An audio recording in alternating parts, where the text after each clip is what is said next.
Thanks for joining me on the Happier Marriage Secrets podcast, where we are on a mission to eradicate unhappiness from Christian marriages. Today, we have our guest, Sarah Nelson. Sarah, I'm so glad you have taken the time to join me on this podcast. How are you doing today? I'm so good. Thank you so much for having me.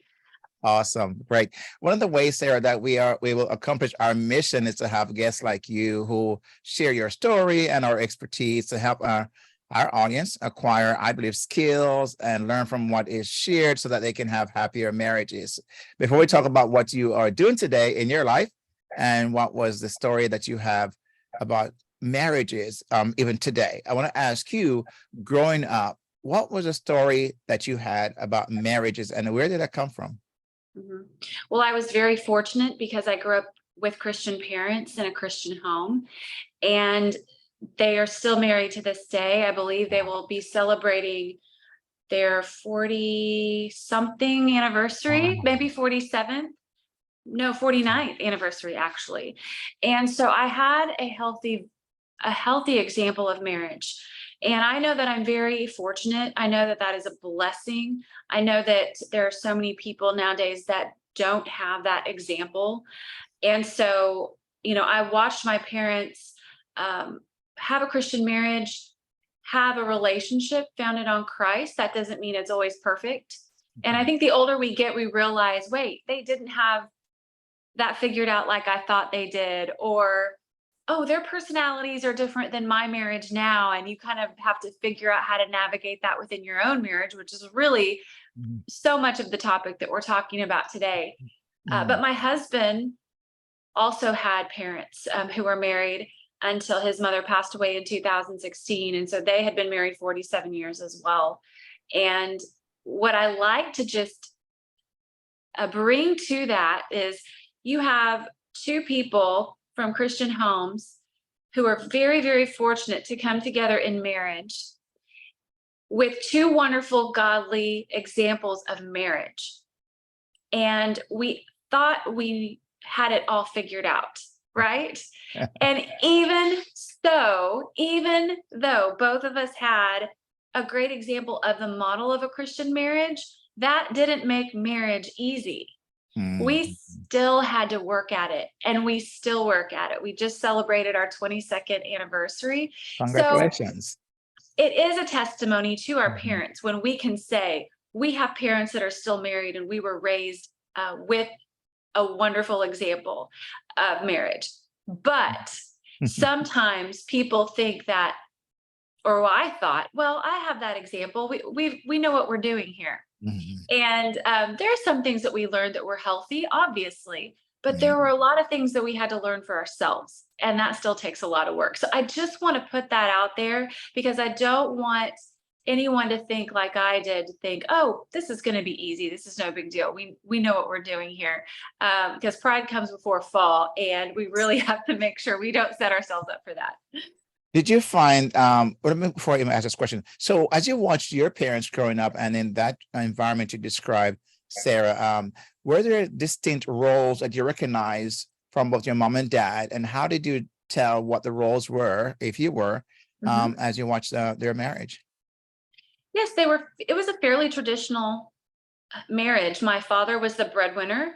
He worked, and my mom was a homemaker, and I'm the oldest of four girls. And so I say that to say it was a very, very equal partnership. He did what we consider the dad things, and my mom cooked and ran the household, and she did it very, very well. But they also came together as partners. They partnered in life, they partnered in parenting, and they partnered in ministry. Even before they had children, they were in ministry together. And so my mom was a very, very strong woman. I say she was a homemaker, and there were times where she worked part-time in different roles, but she has a very wide skill set, and she is very, very capable in doing many, many things. And so she brought such incredible value to the marriage through organization. She was PTA president. She was a leader within the community. She was on the school board where we lived for 13 years. So she worked in and outside the home, but she also was a leader Yeah. within our home, but also within the community. And my dad supported her. He Mhm. loved her. And when she was successful at something, he cheered her on. And so I say it was traditional, but it was also equal in the fact that they both had an equal amount of authority Yeah. and worked together in partnership. So your mom, she was a CEO of the home, right? So you kind of become the, the chief executive officer. And I find that to be so many times, she knows exactly how things are. She have eyes in the side of her head, behind her, in front of her. She sees everything 360, many That's right. times, right?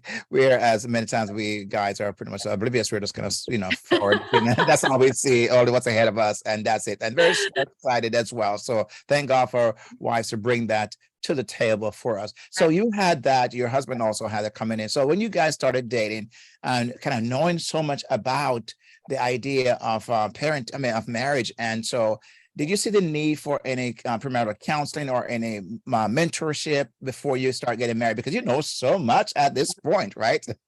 Mhm.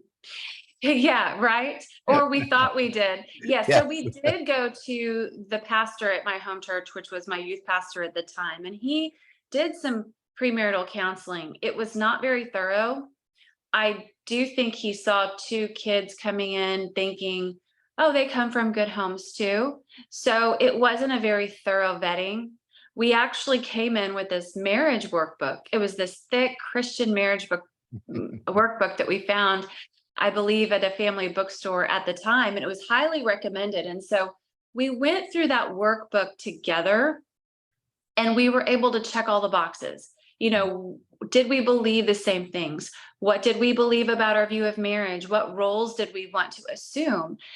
We did talk about the fact that we wanted a family and what we wanted that to look like, as far as work and care, child care, and all of the things that are wrapped up into that.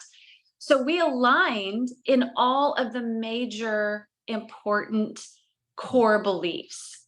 And so when it made us feel real good to go and take that workbook where we were able to check all the boxes and check the same boxes and present that to our marriage counselor, and to say, oh, you know what?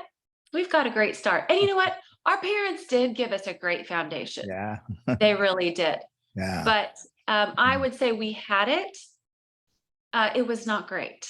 Mhm. And we really could have used a much more thorough and insightful counseling experience. Mm-hmm. No, and that's really interesting that you mentioned that, because yes, I think it's one thing to see and what we, and have our own interpretation of what we think marriage, our parents are doing, because we don't have the inside behind the scene, many times information that we kind of conclude about. Like my parents growing up, I just really didn't see that interaction. I didn't see how it is that they kind of interacted. They made it work until they both, my dad died first, my mom died after, never got remarried, but they Mhm. made it work. And, they assumed these different roles, but I just didn't see that interaction and the conversation and how they made decisions and all those intricacy of marriage. So I was kind of handicapped coming in, because I just had to make us assume, okay, they probably did this. And many times my assumptions turn out to be so wrong as I got married myself, right? So I think the premarital counseling is so important, or having some mentorship to help guide. But even that, this is only prepares you for so much, because there are things that happens in our marriages as we begin to our own journey that we may not have been prepared for, ready for. And we like, how do we now navigate this moment? So after you got married, you were pretty young at the time, right? And so you step into this whole thing. It's this honeymoon stage. It's all this wonderful, kind of Cinderella ending story awaiting you. But was that the case for you? Well, first of all, let me just start out by, it was a wonderful day on our wedding day. We both felt such peace that this was the right decision. Our love was very, very strong, and we both just knew that this was the right decision as we had prayed over it. And some people might say, he's the love of my life. Okay, we had all the things checked on the boxes. We get to our honeymoon, and we had our first huge big fight on our honeymoon. And people laugh about that. And the fight was over the fact of, we went to the beautiful island of Kauai. Here we are in this this wonderful, exotic location. It was absolutely amazing. And we had so much fun, but this fight really was big and it was hard. And I can still feel what I felt that day because, get this, it was over the fact that not only did he take his golf clubs, and we actually went out golfing one day and I went with him, but he wanted to golf multiple times that week. And I had told him, I'm like, hey, this is a give and take. Like, I'm doing what you're doing. Now I want to go to the beach and hang out. And he didn't want to do what I wanted to do. He just wanted me to do what he wanted to do. And so that was that initial selfish motive that we dealt with right off the bat. It was, hey, not realizing that you have to come together and compromise. And we laugh about that with other couples when we have done Bible studies and facilitated leadership with other married couples. He laughs about that now. And he says, what on earth was I thinking?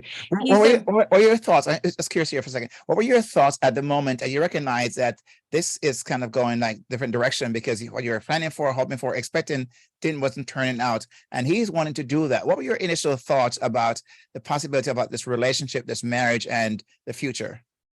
so I'm the oldest of 4 girls, which means when you have multiple children, you are forced to be flexible. There is an element of, even though I might have a lot of type A, I'm the oldest, there's still an element of flexibility that you are just taught in the home. He was the youngest of 2 children and got his way a lot. And I immediately noticed, oh, wait, this is going to be an issue. And not that I didn't have issues as well, because I had a plan and I didn't want to deviate from that plan of what I wanted to do. And my feet were firmly planted in my way of how I wanted things to go. And so you had 2 very strong wills coming at each other, which we continue to work on to this day. But that is how I saw it. And I did recognize it. And I thought, this feels really hard. So you had to wrestle through that very moment, and not even to realize that possibly that was also preparing you for something else in your relationship, in your marriage, the other times that you're going to have to wrestle with and navigate together with your personality differences and coming together around those issues. So you have 3 children, right? And you've been married for 20 plus years now, right? 22 years. Again, congratulations on that, because that's really Thank in you. our day today, it's amazing. Yes, it's a right? lot of work. Yeah. So I mean, so along the way, you encountered as a couple some things that you never planned for, right? And what was that, and how did you guys kind of navigate that moment? Well, there are 2 things that come to mind. And the first thing is, within the first 3 months of marriage, I realized our personalities were not like my parents. Our personalities created their own dynamic. And we were 3 months in. And when I presented maybe something that I had a hard time with, or when I went to him with my emotions, I wasn't getting the reaction that I needed or wanted. And it was a reaction that I was not used to. It was an emotional reaction, and it was escalated. And I did not ever see that with my parents. I'm not saying I never saw it with my parents, but his personality was very different from my dad's personality. And it caused conflict in a way where, I will tell you this, we were both Christians. We both came from Christian homes. Here I thought we had this strong love that my friends would tell me, oh, we love your relationship. It's such a great example. Let me just tell you, we had all those things, but I'm telling you right now, in the first 3 months of marriage, if I had not been a Christian saying that this is for life, I would be divorced. I would not have stayed. And it was so hard in that conflict. I wanted to go home and tell my parents, I can't do this. I don't want to deal with this personality. And he's a wonderful, wonderful man. And he would say the same thing about me. He has. And he said, yeah, he goes, I don't think we would be married. And we love each other so much. And I think that that's a testament to people out there when they're dealing with problems. I just want people to know sometimes it can feel so, so difficult, like you can't get through it.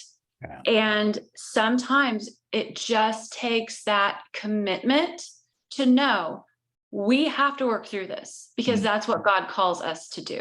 Yeah. So you guys were committed to the process of whatever comes in the made of some vows. But like you said, had you not had that anchor that that was put in place when it comes to your relationship with God and what he has, you're committed to him and his ways, that was what preserved and kept you guys going through and be able to survive that moment. So really, sometimes what I find, people just don't have those kind of, and it's not to say that there's anything negative, bad or wrong, right or wrong, or bad or good about the situation, just what it is. They just don't have sometimes those depth, a deep anchor in something that allows them to navigate those moments. And I find that that's the only place I know is really God, because you have to have something beyond you, something that's supernatural and more powerful. And you guys were able to access that at that time, either on your own or together, or even sometimes not even realizing that God was working when you're probably like, I just feel like giving up, but God stepped in and helped you through. So that was one of those things that you navigated that well. And was that pretty much it set you now in place for the future, as in, okay, now we have understand our personalities and now we get it all figured out and nothing else along the way. So you were all set from that point on, right?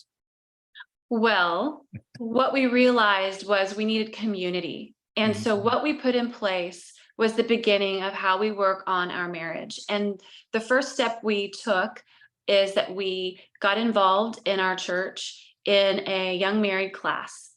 And in that young married class, they talked about scripture, they talked about marriage, they talked about Bible studies that we would work on together as a class and as a couple to bring accountability and to bring growth into our relationship. And what I realized is we have to live in community, because when we look around, we realize that, oh, wait, every couple is dealing with the same issues. Every couple is dealing with finances. Every couple is dealing with in-laws. Every couple is dealing with sex. It's all the same. Yeah. And there are times where people are dealing with very, very heavy issues, but marriage, people are dealing with the same things, and it lightened our load. It made me feel like, oh, wait, we're not abnormal. This isn't as big of a deal as I thought it was. And it allowed me to have perspective. And so, for years, and we continue to work on those things. We've never arrived. We are always working and getting better. And I think once you realize it is a work in progress, and it will always be a work in progress, it lightens your load to think, okay, I can breathe, we can move forward, and we can enjoy the good moments as well. But I'll tell you, the work that we put in prepared us for the crisis that we faced. And that was the second point and example that I was thinking to you. At 10 years or 12 years into our marriage, we had 3 children. Our youngest daughter was 2, and we suffered a life-threatening crisis with her that in some ways changed the trajectory of our family. And the normal life we had been living, that rug of normality had been pulled out from underneath us. And it was the work that we had put in. It was the anchor that we had started out with, but it was the work that we built over time that prepared us for that crisis. So, I mean, it's interesting though, as I kind of begin to unpack this piece here, Sarah, that sometimes we don't realize how the dots are connected and how God will use all things for his good. And sometimes if we can only stay steady and continue to prod moving forward, this idea of keep on working, keep on moving your feet one step at a time, and this will pass kind of thing, and trust in sovereignty. I think it makes it very, it's difficult if we don't have that as a backdrop to our lives. But you guys right now begin to work on things, work on your personality, having some tests along the way, working through those, getting through the grade on that and checking your grade and see how you graded and go back to work and make it better next time to prepare for this moment, because God knew this was going to come, and he knew what you needed and your husband needed for this moment of crisis. So the crisis hit. What happened? Then what happened? Well, a crisis hit, and my daughter, who was 2, suffered an ischemic stroke on the left side of her brain with no pre-existing conditions. We were on a ski trip, our first ski trip of our family of 5 in Park City, Utah. So we were 1,000 miles away from home. We live in Texas. And so we found ourselves in this hospital, and we found that our life might look completely different. And so we came together as partners. And I will tell you that in this particular crisis, we just automatically broke into our roles where we partnered well. And I really have to say that I contribute that to the work that we put in those 12 years leading up to that. You know, Mark trusted that I would care for her and stay in the hospital with her and process all of the information from the doctors that we needed in order to focus on how to care for our 2-year-old daughter that was now completely paralyzed on the right side of her body and who had lost her ability to speak. That's a heavy load. But we also had a 5 and a 7-year-old at the time. And so he made sure to go back to the ski lodge with our family, extended family. He helped manage to get our son Seth and our daughter Hannah to where they needed to be. He wanted them to be able to stay in ski school. He wanted them to be able to have a fun vacation without rocking their life and to keep their mind and emotions stable. And so that was his job. He took care of them. He would drive back and forth from the ski lodge to the hospital. And then his job, once he was at the hospital, was to care for me. Because he knew I was caring for our daughter. And yes, he wanted to make sure she was taken care of. But I was on point as a mother, as an advocate at that point. And so I remember the first time he left and came back was probably about 36 hours into this crisis. And he looked at me. I still had on the same clothes that I had when we got to the hospital. I don't think I had eaten anything. I don't even think I had had a cup of coffee. My daughter, after she woke up from her MRI, got sick all over my ski clothes. I hadn't paid any attention to it because my job was to focus on her. And he looked at me and he said, okay, now she's asleep. She's comfortable. He said, it's time for you to get something to eat. And I said, I can't do it. He said, I really need you to get something to eat. So he was looking after me and I was looking after our daughter, and he was making sure our family was stable in ways that could support me in doing my job to be the point person for the medical issues that we were facing. Well, it's really, I appreciate you taking the time to share that, Sarah. Thank you, because I think what you just kind of outlined sometimes how in the moments like that, the need to step into different roles, even sometimes crossing over if we need to, depending on how each person define their roles in the marriage, and realize it's a team. We're now in clutch time. We're in crisis mode. We've got to find a way to make sure our team still move forward to the end zone, whatever that might look like. And so I'm hearing your husband took on a role like, okay, I'm going to hold things steady and try to calmly present on the other side. But also what he did also was come back and make certain that you took care of yourself or advocated for your own well-being, which is another way of investing into and showing, I think, whatever you may have thought about him, I'm sure you had good thoughts and stuff, that only reinforced how incredible of a person you had by your side. Sometimes these crises can do the reverse. It can truly become a blame game and a finger pointing and create tension, and the relationship can go the other way. But it sounds like this kind of pulled things together more so than anything else. Am I correct? In this particular crisis, yes, it did. And we had to assume our roles because it was that big. We had to take this on. And then my daughter stayed in the hospital. And then she was in a rehabilitation hospital for a month. And he stayed home and held down the home front. His job, my business, our children, while I stayed with our daughter and handled all the medical issues. I handled the therapy, I handled the information. And to this day, I still handle all of the medical for our family. I have all the appointments, I have all of the information, and he defers to me when it comes to that, because that is the area of expertise, or one of the areas of expertise. But in this particular crisis, that has been my job. Mm. And Can I add something I want to add? Because I hear more often than now, Sarah, when people find that, for example, you're doing all the medical, you're holding down this part.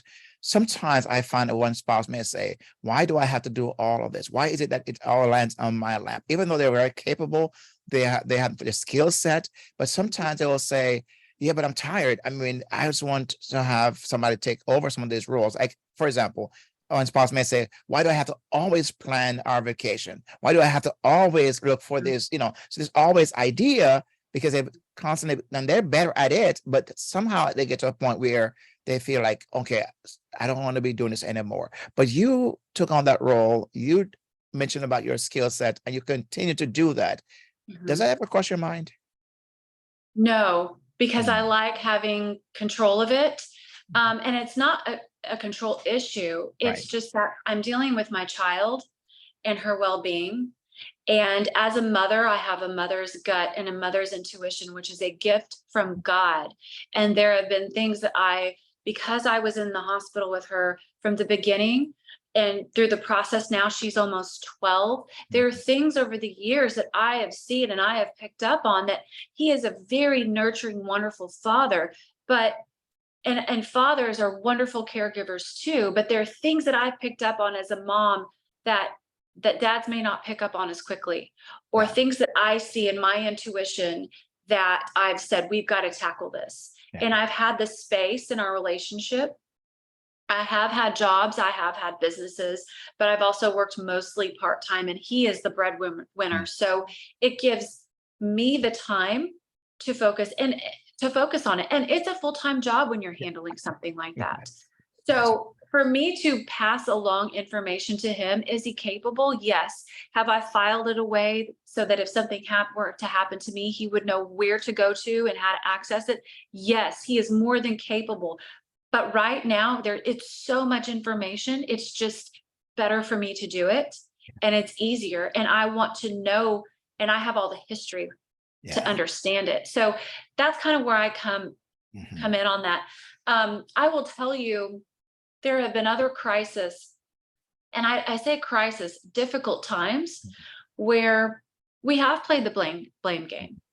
There have been, and that's been since then, since we've been through a crisis. That was 10 years ago. Since then, we've had a lot of other stressful situations, and maybe those situations haven't gone as smoothly, and maybe we had to put more work into it, or maybe I said, we need counseling. We needed a third party to come in and mediate, to say, okay, there's something here that in our relationship that needs to be fixed. And it's very important that we fix it. So there have been other things that we have faced that have put us in a situation where we have faced pressure and that have created conflict, that we have done what you mentioned, and it hasn't been as smooth of a ride. So I do want to point that out, because that does happen.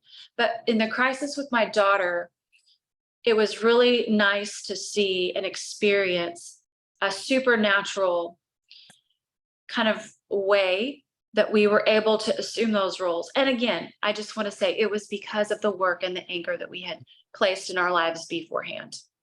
I appreciate taking the time to even mention that, Sarah, and even pointing out the fact that there are times when you do feel the stress and the tension that other couples do feel, that brings a tear, sometimes feel like a tear in the relationship, or at least a wedge of some kind, and you got to push towards that. Something you also mentioned, which I very much strongly believe, is that, I think women have that uncanny, that instinct, right? And I want to say, just, cut to the chase, you guys are much better at it, than a whole lot better than we are. We just don't have that inbuilt, and that's okay. It's neither good or bad. It's how God designed us. That's why we need both persons to complete and make that one work. And so why a woman is needed and a man is needed together to make that relationship what it's supposed to be. So I want to, say that, it's important to realize that women have that ability, I believe, that God has gifted them with, to know how things work and how should operate in the family. So you're at a place right now that all has happened. You've also did a devotional. So from this crisis, right, God has used you to take that and turn into something to help people. Tell us a little bit about how that has come about and what you're doing today with that, what crisis you experienced in your life. Yeah, so I did publish a devotional, and it is the story and testament of what happened in our lives, but as a testimony of how God revealed himself. And it is a 28-day devotional. The personal story is the backdrop where you have scripture and lessons that God breathed into the situation, and he ministered to us through those scriptures. And so each devotional uses one of those scriptures in a lesson. So anyone reading it can apply it to their life, especially if they're going through a difficult time. But that came about, it took me 7 years to publish from the time my daughter had a crisis, and then I released it in 2021. So 7 years is a long time because we were processing the crisis. We had to process the aftermath, and I had to go through the journey to get to a place where the Lord said, I want you to write. That process actually began in the hospital. I began to share how God was working, and it evolved over time. And then I began to see the fruit of how he was using our testimony to minister to others. And there's a beautiful testimony of a friend of mine who's a featured guest in this devotional, and how she shares how the Lord used our story to minister to her in a time where she lost her child. And it was a beautiful display of God's compassion on the brokenhearted. But as we were processing all of this and going through the journey of getting back to what we found as a new normal, as my daughter progressed and did well and recovered well, it was about a year after, actually, it was exactly a year after she had a stroke. And I really began to feel like God was saying, I want you to write it down, but I didn't really have a plan. And I had been chewing on it. And I tell in the book of how on Valentine's Day, 2015, I sat my husband down at a little Italian restaurant in our hometown of Waco, Texas, and I just poured out my thoughts and my heart about what I was feeling from the Lord. And he spoke into the book, and he said, oh yeah, he said, it sounds like it needs to be a devotional, which I had been feeling, but he didn't know. And I had been praying for a confirmation. Mm-hmm. And then God gave me one through Mark and through the marriage and through our relationship. And he used Mark to encourage me and to kind of set my feet on this path to move forward. And from there, I was able to finally, after 7 years, get it to the place where it came together. But it's been interesting how the marriage has been a part of the foundation of this book. You know, I just really sit back and just think about how wise God is and how he chooses a vessel that he can trust with something like this, and use it through you for someone else as well, and how you are willing to become that vessel. So I really thank God that you're obedient, and for a husband also to come alongside and concur and confirm is what I believe God wants for your life. So we're kind of coming down to the end of our time, but one of the things in this podcast would like to challenge our spouses to do is take responsibility for their own happiness, their own happiness in their marriage. So what are some things that they can do to ensure, you may have done, that the reliance for their happiness is not placed on their spouse primarily? I really love that, because I think when people come together in marriage, they come together in marriage with the expectation that this person is going to fulfill me. This person is going to give me what I need. This person is going to make me happy. And what I've learned is you have to go into marriage as a whole person, being ready to give, and with the idea that this is a selfless act of how we support and love one another, how we choose to be not reactive, but responsive to the other person in a way where we treat that person the way we want to be treated. And instead of having an inward focus, we have to have an outward focus and think, I am a whole person. But how do we get to the place of being a whole person? Because we're all a work in progress. And it does come to a relationship with the Lord, seeking his will in our lives, being in prayer, being in scripture, and understanding who we are in Christ first before we enter marriage. And if you're to a place where, and just let me just say this, I feel like we did that and we still had difficulty. It was still hard, and it is hard. It's not meant to be easy because it is a selfless union, and it's made to be selfless. None of us are selfless. We have to really work at being selfless towards one another and meeting each other's needs and giving to the other person. It's iron sharpened iron, and it's not an easy process. And so I just want to encourage those who are listening, if you haven't done that, you can start now. It is never too late, but you cannot rely on the other person to make you happy. You have to fulfill that in your own spiritual journey first and foremost. And you have to come to the table thinking, how can my heart change towards this person? What can I do to be more understanding? Where was I in the wrong in that conversation? And if I don't think I was wrong in that conversation, help me to respond in a way that brings understanding to the other person. And it's this constant process of saying to the Lord, take what's in my heart and help me to be better at this. Help me to be right before you so that I can be right before my husband or right before my spouse, husband or wife.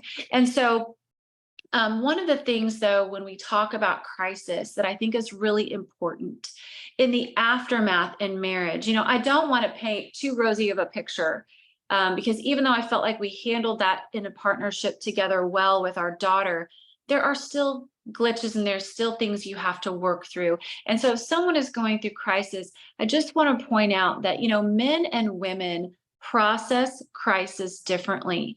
And we have to be understanding of that and respectful to our differences. My husband is just very matter of fact. He doesn't dwell on the past. He processes it, he deals with it, and he moves on. We as women are way more emotionally connected to all of the things that we experience, and especially when it comes to our children. And so we had to give each other the space to process crisis in the way that was healthy for each of us. And that looks different. And even my friend Shelley, who is a featured guest in this devotional, said to me one time, they lost a baby. They lost a child. And she even spoke into that of how they process that grief differently. And we have to be respectful of each other's differences, give each other the space, and pray in a way to say, Lord, help me to be understanding, to give them the space that they need to process what we've gone through, what we're going through, and what we will continue to go through. Wow.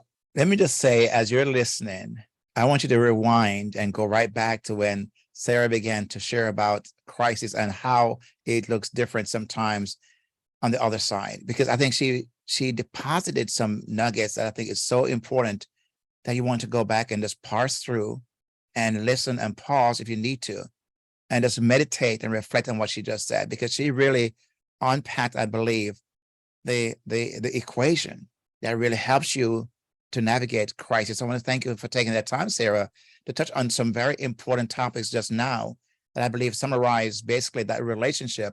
And you talk about how it's not easy, and you're right. I tell people many times, the only place we find easy before that comes before hard is in the dictionary. Outside of that, hard is what life does. It's hard comes first, and then it becomes easy afterwards. You always start off anything you're going to go after. It first requires hard, if it's of importance, and easy comes afterwards. So yes, that's what marriage is and should look like.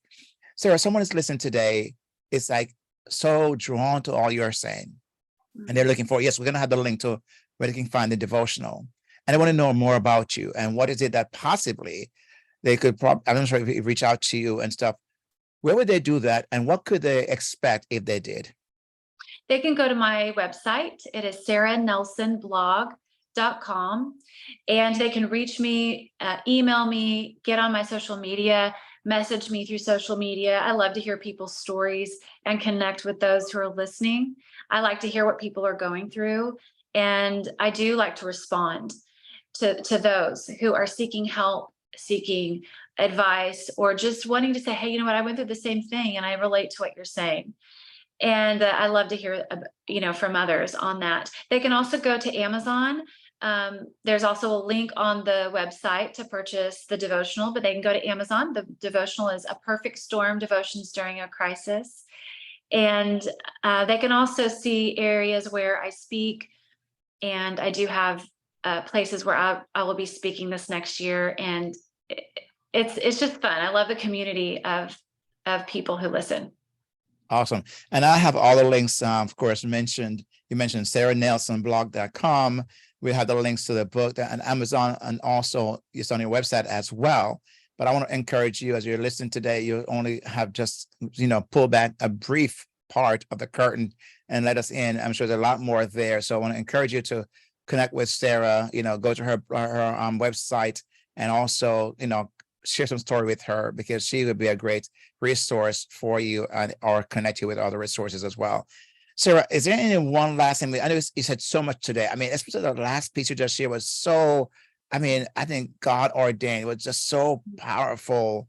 I believe that was a divine moment. So I wanted that's really, if that's all you want to share, that's fine. That's really captured everything. But as we kind of wind up, wrapping up things here, any last piece of advice for our audience, and that you want to lead them with, and then we wrap things up afterwards?